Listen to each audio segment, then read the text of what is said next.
Hi, இந்த வீடியோவில் நம்ம பார்க்க போகிறது 7th third termல லெசன் 2 தான் வந்து பார்க்க போகிறோம். 7th third termல lesson 2. ஆக்சுவலி கொஞ்சம் ஃபீவர்னால ரெகுலராக வீடியோஸ் போட முடியல ஒரு 4 டேஸாக. ஸோ இனிமேல் கொஞ்சம் ரெகுலராக பார்க்கலாம். ஒப்புரவு ஒழுகு. ஒப்புரவு அப்படின்னா உதவி செய்கிறத சொல்லுவாங்க. ஒப்புரவு ஒழுகு. அப்படி இல்லை அப்படின்னா ஒற்றுமையாக நம்ம வாழ்கிறது, மற்றவங்களை வந்து சமமாக மதிக்கிறது, இதெல்லாம் வந்து ஒப்புரவு ஒழுகு அப்படின்ற மீனிங்கில் வரும். ஒப்புரவு ஒழுகு இது வந்து பார்த்திங்கன்னா ஆத்திச்சூடி லைன். ஆக்சுவலி ஆத்திச்சூடியில் ஔவையார் சொன்னது தான் வந்து ஒப்புரவு ஒழுகு. ஒப்புரவு அறிதல் அப்படின்னு திருக்குறளில் ஒரு அதிகாரம் இருக்குது. ஒப்புரவு அறிதல் அப்படின்னு சொல்லி வந்தால் அது வந்து திருக்குறளில் திருவள்ளுவரினுடைய அதிகாரத்தில் ஒன்று. ஒப்புரவு ஒழுகு அப்படின்றது ஆத்திச்சூடி. ஃபஸ்ட்டு பாருங்கள், புதுமை விளக்கு அப்படின்ற அந்த பாடல் கொடுத்துருக்காங்க. பொய்கை ஆழ்வார், இதை எழுதியவர் வந்து பொய்கை ஆழ்வார். ஸோ ஆழ்வார்கள் வந்து எத்தனை பேருன்னு உங்களுக்கே தெரியும். 12 ஆழ்வார்கள், 12 பேர் ஆழ்வார்கள். அதாவது திருமாலினுடைய ஒவ்வொரு அம்சத்தை வந்து ஒவ்வொரு அம்சமாக தோன்றியவர்கள் அப்படின்னு சொல்லுவாங்க. அப்போ இந்த ஆழ்வார்கள் பாடிய பாடல்களின் தொகுப்பு ராமானுஜருடைய நூற்றந்தாதி எல்லாம் சேர்த்து வந்து பார்த்திங்கன்னா 4000 திவ்ய பிரபந்தம். திருமாலை பற்றியது 4000 திவ்ய பிரபந்தம். இதை தொகுத்தவர் நாதமுனி அவர்கள் தான் வந்து தொகுத்தார். இதில் அந்த முதல் 12 ஆழ்வார்களில் முதல் ஆழ்வார் யார் அப்படின்னா பொய்கை ஆழ்வார். முதல் ஆழ்வார் பொய்கை ஆழ்வார். பொய்கை ஆழ்வார், பூதத்தாழ்வார், பேயாழ்வார், திருமெலிசை ஆழ்வார், நம்மாழ்வார், மதுரகவி ஆழ்வார், குலசேகர ஆழ்வார், பெரி ஆழ்வார், ஆண்டாள், தொண்டரடி பெரிய ஆழ்வார், திருப்பான் ஆழ்வார், திருமங்கை ஆழ்வார் அப்படின்னு சொல்லி மொத்தம் 12 ஆழ்வார்கள் இருக்காங்க. அதில் முதல் ஆழ்வார் இந்த பொய்கை ஆழ்வார். இவர் வந்து பாஞ்சசன்யம் அப்படின்ற சங்கினுடைய அம்சமாக தோன்றியவர். பாஞ்சஜன்யம் அப்படின்ற சங்கின் அம்சமாக தோன்றியவராக வந்து இந்த பொய்கை ஆழ்வாரை சொல்லுவாங்க. இவர் இயற்றியது முதல் திருவந்தாதி. அதாவது ஃபஸ்ட்டு 4000 திவ்ய பிரபந்தத்தில் முதல் 100 பாடல்களை இயற்றியவர் பொய்கை ஆழ்வார். முதல் ஆழ்வார்கள்னு சொல்லி 3 பேர் இருக்காங்க. அதாவது ஃபஸ்ட்டு வந்து இவர் தான் பொய்கை ஆழ்வார். முதல் ஆழ்வார்கள் அப்படின்னு சொல்லி 3 பேர். பொய்கை ஆழ்வார், பேயாழ்வார், ரெண்டாவது வந்து பூதத்தாழ்வார், பேயாழ்வார். பொய்கை ஆழ்வார், பூதத்தாழ்வார், பேயாழ்வார், இவங்க மூவரையும் வந்து என்னன்னு சொல்லுவாங்கன்னா முதல் ஆழ்வார்கள் அப்படின்னு சொல்லி அழைப்பாங்க. ஸோ இவர் வந்து பொய்கை ஆழ்வார் வந்து பாஞ்சசன்யம் அப்படின்ற சங்கின் அம்சமாக தோன்றியவர். முதல் திருவந்தாதி, அதாவது 100 பாடல்கள், முதல் திருவந்தாதியில் 100 பாடல்கள் இருக்குது. அந்த பாடலை பாடியவர். முதல்ல வந்து விஷ்ணுவின் 10 அவதாரங்களை பாடியவர் இவர் தான்.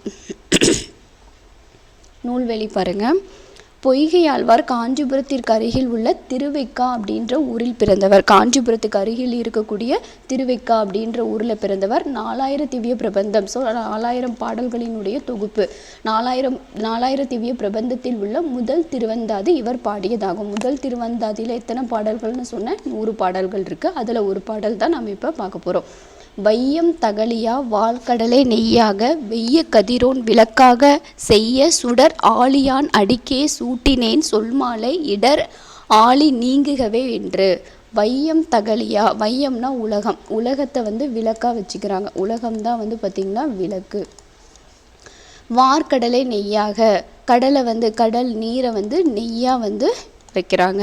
அடுத்து வெய்ய கதிரோன் விளக்காக, அந்த ஒளி சுடர் ஒளி தான் வந்து பார்த்திங்கன்னா கதிரவனினுடைய அந்த ஒளி வந்து பார்த்திங்கன்னா விளக்கு, அந்த சுடர். ஸோ விளக்கு இருக்குது. விளக்கில் எண்ணெய் இருக்குது. எண்ணெயில் எண்ணெய் மூலிமா வந்து ஒளி வந்து சுடர் வந்து எரியுது. அப்போது இந்த விளக்கு அப்படின்றது உலகம், நெய் அப்படின்றது இந்த கடல்.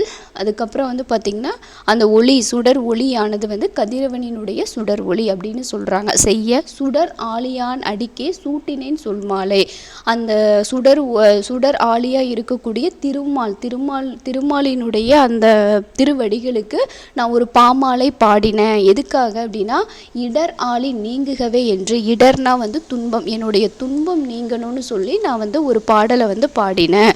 ஸோ இடர் ஆழி நீங்குகவே என்று நாம் பாடினேன் அப்படின்னு சொல்கிறாங்க. ஸோ இதெல்லாம் வரும்போது, இந்த லைன்ஸ் எல்லாம் வரும்போது யார் பாடினாங்கன்னு சொல்லி ஞாபகம் வச்சுக்கோங்க. அப்போ பொய்கை ஆழ்வார்னா இந்த மாதிரி விளக்கை வச்சு இந்த மாதிரி பாடியிருக்காங்க. விளக்கை வந்து உலகம் அப்படின்னு சொல்லி ஒவ்வொன்றத்தையும் வந்து உருவகப்படுத்தி பாடியிருக்காங்கன்னு சொல்லி ஞாபகம் வச்சுக்கோங்க. வையம் தகலியா வார்க்கடலே நெய்யாக வெய்ய கதிரோன் விளக்காக செய்ய சுடர் ஆழியான் அடிக்கே சூட்டினேன் சொல்மாலை இடர் ஆழி நீங்குகவே என்று. வையம்னா உலகம், வெய்ய அப்படின்னா வெப்ப கதிர் வீசும், சுடர் ஆழியான் ஒளிவிடும். ஆழி அப்படின்னா அந்த ஒளிவிடக்கூடிய சக்கரத்தை உடைய திருமால். ஆழியான் அப்படின்னா சுடர், ஆழியான் அப்படின்னா ஒளி பொருந்திய திருமாலை சொல்கிறாங்க. ஒளிவிடும் சக்கரத்தை உடைய திருமால். இடர்னா வந்து துன்பம், ஆழினா கடல், துன்பக்கடல்.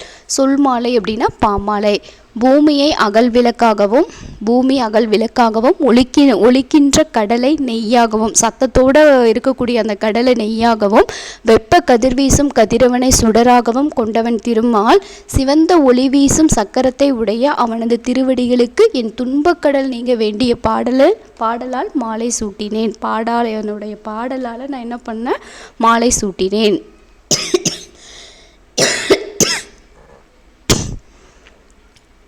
நெக்ஸ்ட் பாடல் பாருங்கள், பூதத்தாழ்வார். ரெண்டாவது ஆழ்வார் தான் வந்து பூதத்தாழ்வார். இரண்டாவது ஆழ்வாரில் பூதத்தாழ்வார். அன்பை தகலியா ஆர்வமே நெய்யாக இன்புருகு சிந்தை இடுதிரியாக நண்பு உருகி ஞான சுடர் விளக்கு ஏற்றினேன் நாரணருக்கு ஞானத்தமிழ் புரிந்த நான். ஞானத்தமிழ் புரிந்த நான்.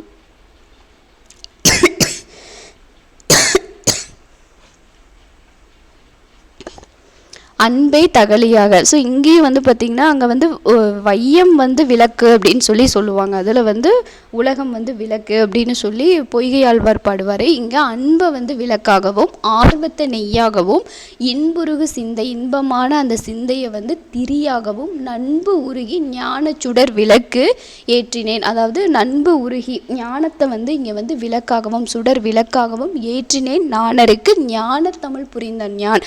அதாவது ஞான தமிழ் புரிந்த நான் வந்து பாடுறேன். அதாவது ஞான தமிழ் பயின்ற நான் அன்பை வந்து விளக்காகவும், ஞான தமிழ் புரிந்த நான்னா தமிழை அறிந்த நான் வந்து அன்பை வந்து விளக்காகவும் ஆர்வத்தை நெய்யாகவும் அன்புருகு சிந்தை இடுதிரியாக, அதாவது இன்பமான என்னுடைய மனதை வந்து திரியாகவும் கொண்டு நண்பு உருகி ஞான சுடர் விளக்கு ஏற்றினேன். ஞானத்தை வந்து விளக்காக ஏற்றினேன் நாரணருக்கு. நாரணர்னா திருமாலுக்கு வந்து நான் வந்து ஏற்றினேன், விளக்கா வந்து ஏற்றினேன் அப்படின்னு சொல்கிறது பூதத்தாழ்வார். ஸோ ரெண்டு பேருமே அந்த விளக்கை வச்சு சொல்லியிருக்காங்க. அப்போ யார் உலகத்தை வந்து வச்சு சொன்னவர் யார்? உலகத்தை வந்து விளக்கா வச்சு சொன்னவர் யார்? அன்பை வந்து விளக்கா வச்சு சொன்னவர் யாருன்னு சொல்லி ரெண்டையும் வந்து ஹைஃபன் போட்டு எழுதி வச்சுக்கோங்க. தகலினா அகல் விளக்கு, ஞானம்னா அறிவு, நாரணன் அப்படின்னா திருமால். ஸோ இங்கே நாரணன், அங்கே வந்து என்ன சொன்னாங்க? சுடர் ஆழியான் அப்படின்னு சொல்லி திருமாலை சொன்னாங்க. ஞானத்தமிழ் பயின்ற நான் அன்பை அகல் விளக்காகவும் ஆர்வத்தை நெய்யாகவும் இனிமையால் உருகும் மனத்தையே இடுதிரியாகவும் கொண்டு ஞான ஒளியாகிய சுடர் விளக்கை மனம் உருக திருமாலுக்கு ஏற்றினேன் அப்படின்னு சொல்லி பூதத்தாழ்வார் பாடுறாரு. பூதத்தாழ்வார் சென்னையை அடுத்துள்ள மாமல்லபுரத்தில் பிறந்தார். இவர் 4000 திவ்ய பிரபந்தத்தில் 2ஆம் திருவந்தாதி. முதல் திருவந்தாதி பாடியவர் வந்து பார்த்திங்கன்னா பொய்கை ஆழ்வார். 2ஆம் திருவந்தாதி பாடியவர் பூதத்தாழ்வார்.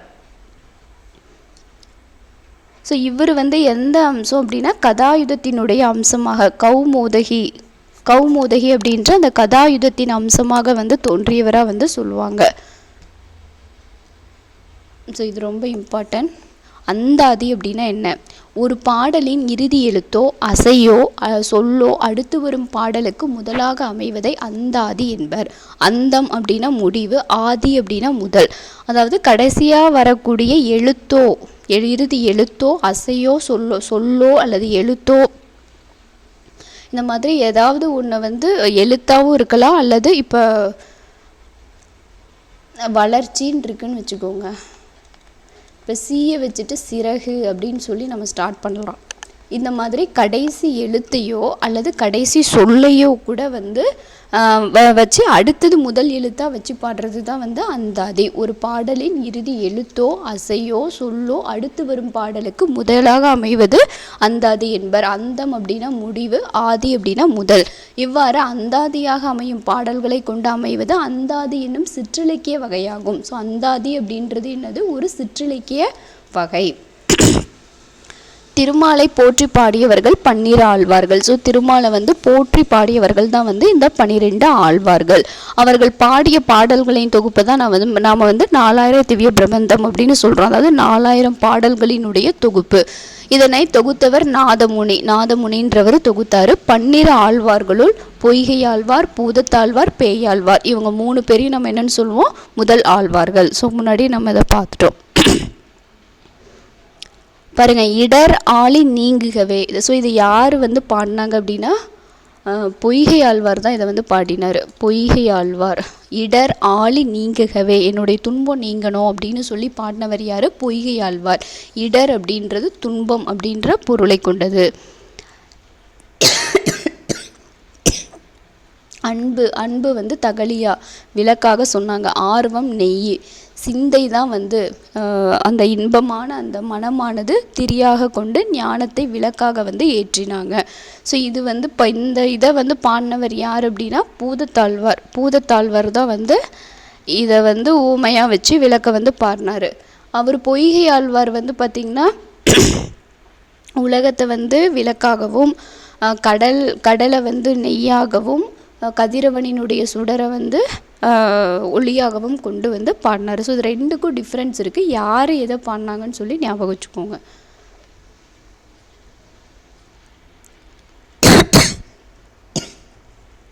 அறம் என்னும் கதிர் முனைப்பாடியார். இதை பாடினவங்க யார் அப்படின்னா முனைப்பாடியார். முனைப்பாடியார் திருமுனைப்பாடி எனும் ஊரை சேர்ந்த சமண புலவர். ஸோ முனைப்பாடியார் வந்து யார் அப்படின்னா ஒரு சமண புலவர். இவரது காலம் 13ஆம் நூற்றாண்டு. இவருடைய காலம் வந்து 13ஆம் நூற்றாண்டு.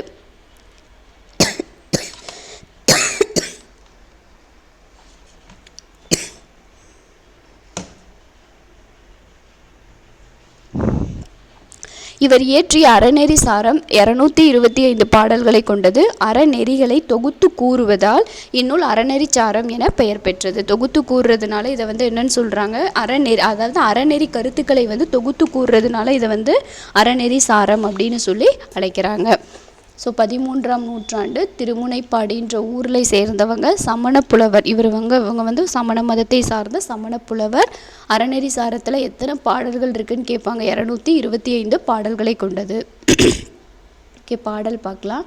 ஸோ இப்போ எப்படி வந்து ஒரு விளக்கை வச்சு சொன்னாங்களோ, இவங்க வந்து ஒரு நல்லா வளர்ந்த ஒரு நெற்கதிரை வந்து நெற்கதிரை வச்சுட்டு நம்மக்கிட்ட இருக்கக்கூடிய அற கருத்துக்கள் என்னென்னலாம் நம்ம வந்து வளர்த்துக்கணும் அப்படின்னு சொல்லி சொல்கிறாங்க.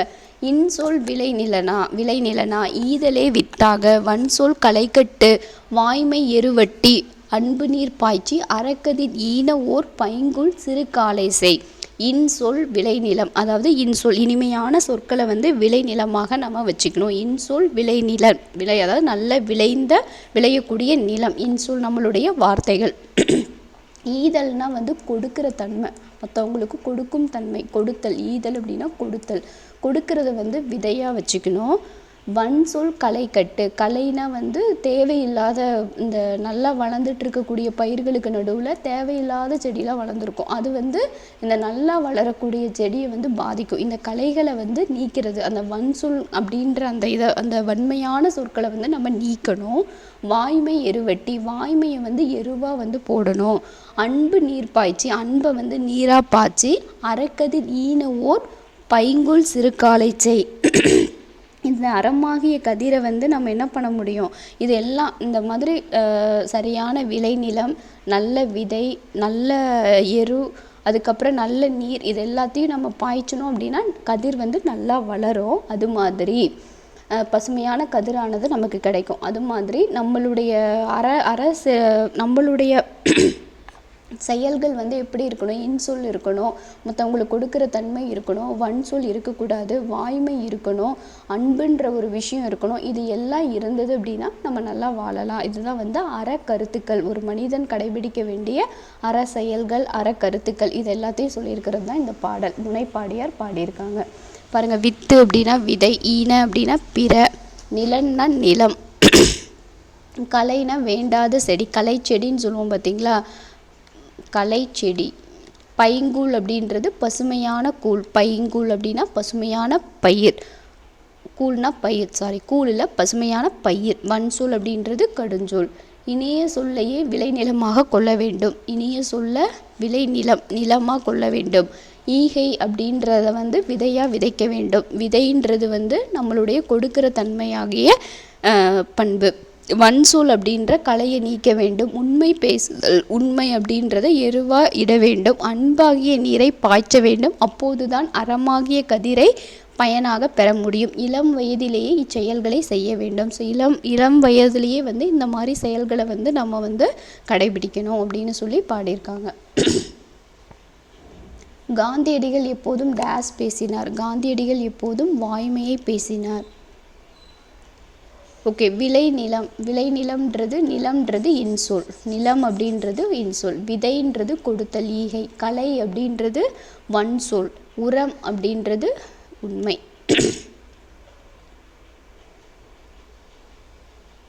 ஒப்புரவு நெறி நெக்ஸ்ட்டு. ஸோ இது வந்து கொஞ்சம் தியரி பார்ட்டு தான். ஆக்சுவலி நமக்கு தேவையான பாயிண்ட்ஸ் மட்டும் நம்ம இதில் பார்க்கலாம், யார் என்னென்ன சொல்லியிருக்காங்க அப்படின்ட்டு. பிறருக்கு உதவி செய்யும் பொழுது அவர்களுக்கு தாழ்வு ஏற்படா வண்ணம் உதவுவதே சிறந்த பண்பாகும். ஒப்புரவு ஒழுகு அப்படின்னா, ஒப்புரவு அப்படின்னா உதவி செய்கிறது, மற்றவங்களுக்கு செய்யக்கூடிய உதவி அவங்க வந்து அவங்கள தாழ்மையாக நினைக்காத வண்ணம் நம்மளுடைய உதவியானது இருக்கணும். அறநெறியில் பொருளீட்டி தாமும் வாழ்ந்து பிறரையும் வாழ வைப்பதே ஒப்புரவு நெறியாகும். ரொம்ப இம்பார்ட்டன்ட். ஒப்புரவு நெறி அப்படின்னா என்னன்னா, நல்ல வழியில் பொருள் ஈட்டி செல்வத்தை ஈட்டி தாமும் வாழ்ந்து பிறரையும் வாழ வைக்கிறது தான் வந்து ஒப்புரவு நெறி அப்படின்னு சொல்லியிருக்காங்க. வாழ்க்கை தொண்டினையே குறிக்கோளாக உடையது. ஸோ நம்மளுடைய வாழ்க்கை வந்து பார்த்திங்கன்னா தொண்டு செய்யணும், பிறருக்கு தொண்டினை செய்கிறதை குறிக்கோளாக உடையது. இந்த குறிக்கோளுடன் தான் ஒப்புரவு நெறியை திருக்குறள் அறிமுகப்படுத்துகிறது. ஸோ வந்து நம்ம ஏற்கனவே பார்த்தோம், ஒப்புரவு அறிதல் அப்படின்ற ஒரு அதிகாரத்தை வந்து திருவள்ளுவர் எழுதியிருக்காரு. ஒருவர் எல்லாருக்காகவும் எல்லாரும் ஒருவருக்காகவும் என்னும் பொது உடைமை நெறியே திருவள்ளுவரினுடைய வாழும் நெறி. ஸோ பொது உடைமை நெறி தான் வந்து திருவள்ளுவரினுடைய வாழும் நெறி. ஒருவர் மற்றவங்க எல்லாருக்காகவும் வாழணும், எல்லாரும் ஒருவருக்காக வாழணும், இதுதான் வந்து பொது உடைமை நெறி அப்படின்னு சொல்லி திருவள்ளுவர் சொல்லியிருக்காரு. உதவியை கட்டுப்பாட்டு உணர்வுடன் உதவி பெறுபவரை உறவு பாங்கில் எண்ணி, அதாவது இவரை வந்து என்ன இப்போ ஒருத்தங்களுக்கு நம்ம உதவி செய்கிறோம் அப்படிங்கிறத அவருக்கு வந்து எல்லா உரிமையும் இருக்குன்னு நம்ம நினச்சி தான் வந்து உதவி செய்யணுமே தவிர நம்ம வந்து போனால் போதும்னு சொல்லி உதவி செய்யக்கூடாது. அதை தான் வந்து இதில் சொல்லியிருக்காங்க. உதவியை கட்டுப்பாட்டு உணர்வுடன் உதவி பெறுபவரை உறவு பாங்கில் எண்ணி, அவருக்கு வந்து அதை அனுபவிக்கிறதுக்கு எல்லா உதவியும் இருக்குது, உரிமை உடையவராக நினைந்து உதவி செய்வதற்கு பதில் அவரே எடுத்துக்கொள்ளும் உரிமையை வழங்குதல், அவரே நம்ம கிட்ட இருந்து எடுத்துக்கலாம் அந்த அளவுக்கு வந்து உரிமையை வழங்குதல் தான் வந்து ஒப்புரவு. உதவி செய்கிறதல் அப்படின்னா அப்படிதான். ஒப்புரவு அப்படின்றது அவருக்கு வந்து எல்லா உரிமையும் இருக்குது அப்படின்றத அவரை நம்ம எண்ண வைக்கிற அளவுக்கு நம்மளுடைய உதவி இருக்கணும். அறநெறி சார்ந்த குறிக்கோளுடைய உடைமையாக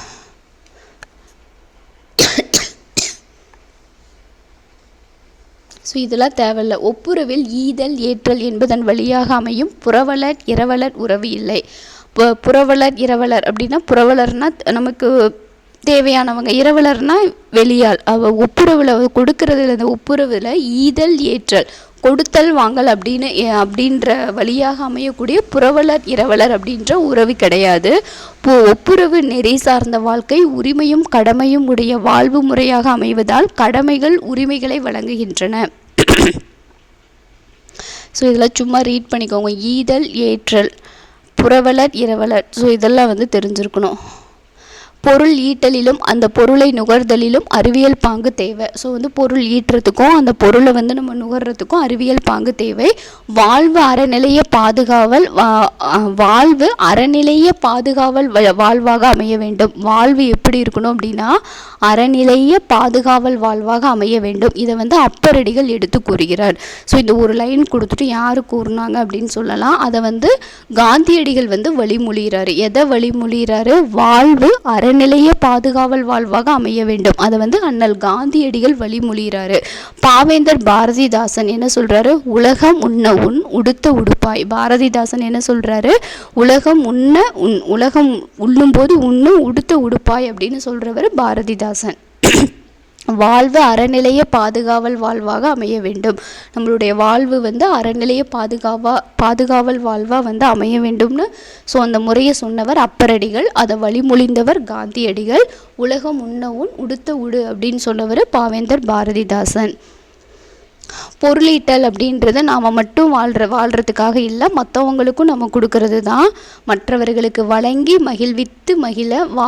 வாழ்வித்து வாழ பொருள் தேவை என்பதே பொருளீட்டலுக்குரிய கரு. பொருளீட்டல் அப்படின்னா மற்றவங்களுக்கு கொடுத்து நானும் வாழ்கிறது, மற்றவங்கள வாழ வச்சு நாமளும் வாழ்கிறது, மற்றவங்களுக்கு கொடுத்து நாமளும் அதை பயன்படுத்தி வாழ்கிறது தான் வந்து பொருளீட்டல் அப்படின்றதுனுடைய கரு அப்படின்னு சொல்கிறாங்க. செய்து பொருளீட்டு இறப்பார் துன்பத்தை மாற்றுவதே சமூகத்தினுடைய பொதுநிலை. செய்து பொருளீட்டி இறப்பார் துன்பத்தை மாற்றுவதே, அதாவது மற்றவங்களோட துன்பத்தை வந்து மாற்றுறது தான் வந்து சமூகத்தினுடைய பொதுநிலையாக வந்து இருக்கணும். வறுமையை பிணி என்றும் செல்வத்தை மருந்து என்றும் கூறுவது தமிழ் மரபு. இதெல்லாம் கேட்கலாம். இப்போ செல்வத்தை வந்து பாருங்கள் மருந்துன்னு சொல்கிறாங்க, செல்வத்தை மருந்து என்றும் கூறுவது தமிழ் மரபு. வறுமையை பிணினையும் செல்வத்தை வந்து மருந்து அப்படின்னு கூறுறது தான் வந்து தமிழ் மரபு. பொருள் தேடல் வாழ்க்கையின் லட்சியம் என்று. பொருளீட்டல் வந்து வாழ்க்கையினுடைய லட்சியம் கிடையாது, அது வந்து நம்மளுடைய ஒரு வாழ்க்கையினுடைய கருவி. நல்ல அறிவும் பண்பும் உடையவர்களுக்கு பணம் பணியால். நல்ல அறிவு பண்பு இருக்கிறவங்களுக்கு அது வந்து பணம் வந்து ஒரு பணியால், அது இல்லாதவங்களுக்கு அதுதான் எஜமான் அப்படின்னு சொல்லி இதில் சொல்லியிருக்காங்க. வாழ்க்கையை உணர்ந்து கொள்ள செல்வம் மட்டுமின்றி வறுமையும் கூட துணை செய்யும். பொருளும் தேவை, அதை துய்க்க திறனும் தேவை. பொருளை மற்றவர்களுக்கு கொடுத்து மகிழ்ச்சி பெறலாம். செல்வத்தை தனியே அனுபவித்தல் இழத்தலுக்கு சமம். ஒரு செல்வம் இருக்குது அப்படின்னா அதை நாம் மட்டும் அனுபவிக்கக்கூடாது, இல்லாதவங்களுக்கு கொடுத்து நாமளும் வந்து மகிழணும். செல்வத்து பயனை ஈதல் ரொம்ப ரொம்ப இம்பார்ட்டன்ட். செல்வத்து பயனை ஈதல் துய்ப்பேம் எனினே தப்புனே பலவே அப்படின்னு சொல்கிறது எது அப்படின்னா புறநானூறு சொல்லுது. புறநானூற்று பாடலில் சொல்லியிருக்காங்க செல்வத்து பயனை ஈதல் ரொம்ப ரொம்ப இம்பார்ட்டன்ட். செல்வத்து பயனை ஈதல் அப்படின்ற அந்த லைன் எங்கே இருக்குது அப்படின்னா புறநானூற்றில் சொல்லியிருக்காங்க. ஸோ இதெல்லாம் வந்து ஊருணினா வந்து ஊருக்கு பொதுவாக இருக்கக்கூடிய அந்த கிணற்று நீரானது எல்லாத்துக்கும் பொதுவாக இருந்து பயன்படுற மாதிரி நாமளும் மற்றவங்களுக்கு வந்து உதவி செய்யணும் அப்படின்னு சொல்லுவாங்க. ஒப்புரவாண்மையோடு வாழ முதலில் தேவைப்படுவது உழைப்பு இருந்தால் தான் வந்து ஒப்புரவோடு வாழ முடியும். கூட்டு உழைப்பு. பொருட்களை படைக்கும் கடமைகள் நிகழாத வரையில் ஒப்புரவு வாழ்வு மலராது. ஸோ நமக்கு அதை வந்து நம்ம கடமையாக வந்து நினைக்கணும். பொருட்களை படைக்கும் கடமைகள் நிகழாத வரையில் ஒப்புரவு வாழ்வு மலராது. கடமைகள் இயற்ற பெறாமல் ஒப்புரவு தோன்றாது. அதை கடமையாக என்னை நினச்சி நம்ம மற்றவங்களுக்கு வந்து உதவி பண்ணணும். ஊருணி நீர் நிறைந்த அற்றை உலகமாம் பேரறிவாளன் திரு. உலகினர் விரும்புவாறு உதவி செய்து வாழ்பவரது செல்வமானது ஊருணியில் நிரம்பிய நீர் போல பலருக்கு பயன்படும். ஸோ வந்து உதவி செஞ்சு வாழ்கிறவங்க கிட்ட இருக்கக்கூடிய செல்வமானது ஊருணி மாதிரி அது எல்லாருக்குமே வந்து பயன்படும். பயன்மரும் உள்ளூர் பழுத்த அற்றால் செல்வம் நயனுடை யான்கண் படி. நற்பண்பு உடையவரிடம் செல்வம் சேர்வது ஊருக்குள் பழமரத்தில் பழங்கள் பழுத்திருப்பதை போன்றது. ஸோ எப்படி நற்பண்பு உடையவங்க நல்ல பண்புடையவங்க கிட்ட இருக்கக்கூடிய செல்வம் வந்து எப்படி அப்படின்னா பொதுவாக ஊருக்கு நடுவில் ஒரு பொதுவாக இருக்கக்கூடிய மரத்தில் பழங்கள் வந்து பழுத்திருப்பது. அது என்ன பண்ணுவோம், யார் வேணாலும் பறிச்சுக்கலாம். ஸோ அந்த மாதிரி வந்து பயன்மிக்கதாக வந்து இருக்கும். இதில் ஏதாவது 2 லைன் கொடுத்து கூட கேட்கலாம்.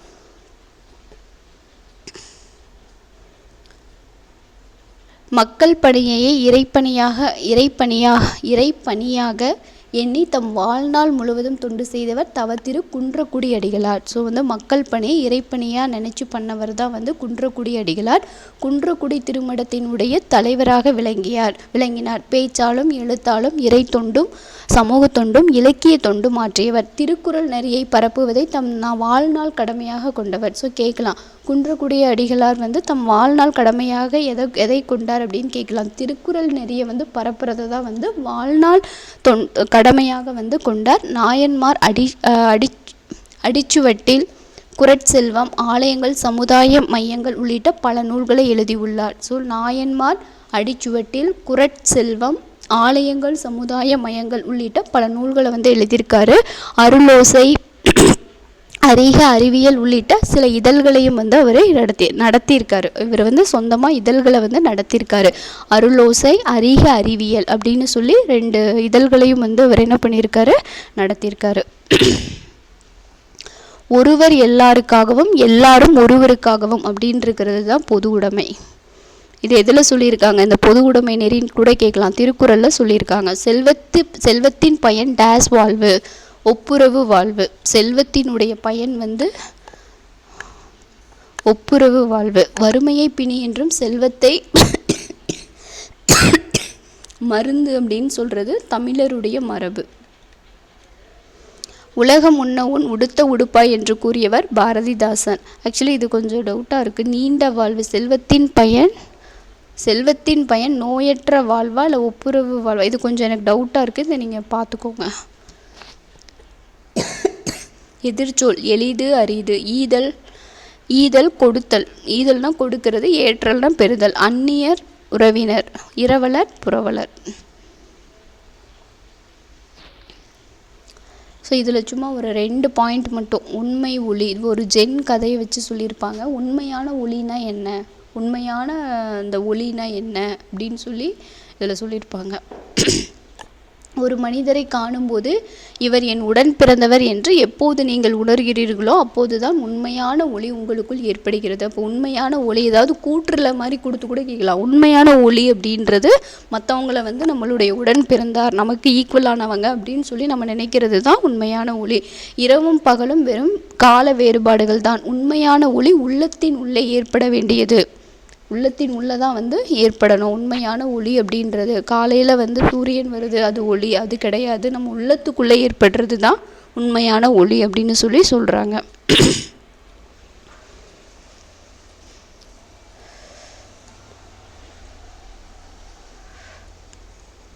ஜென் என்னும் ஜப்பானிய மொழி சொல் ரொம்ப இம்பார்ட்டன்ட். ஜென் அப்படின்றது எந்த மொழி சொல், ஜப்பானிய மொழி சொல்.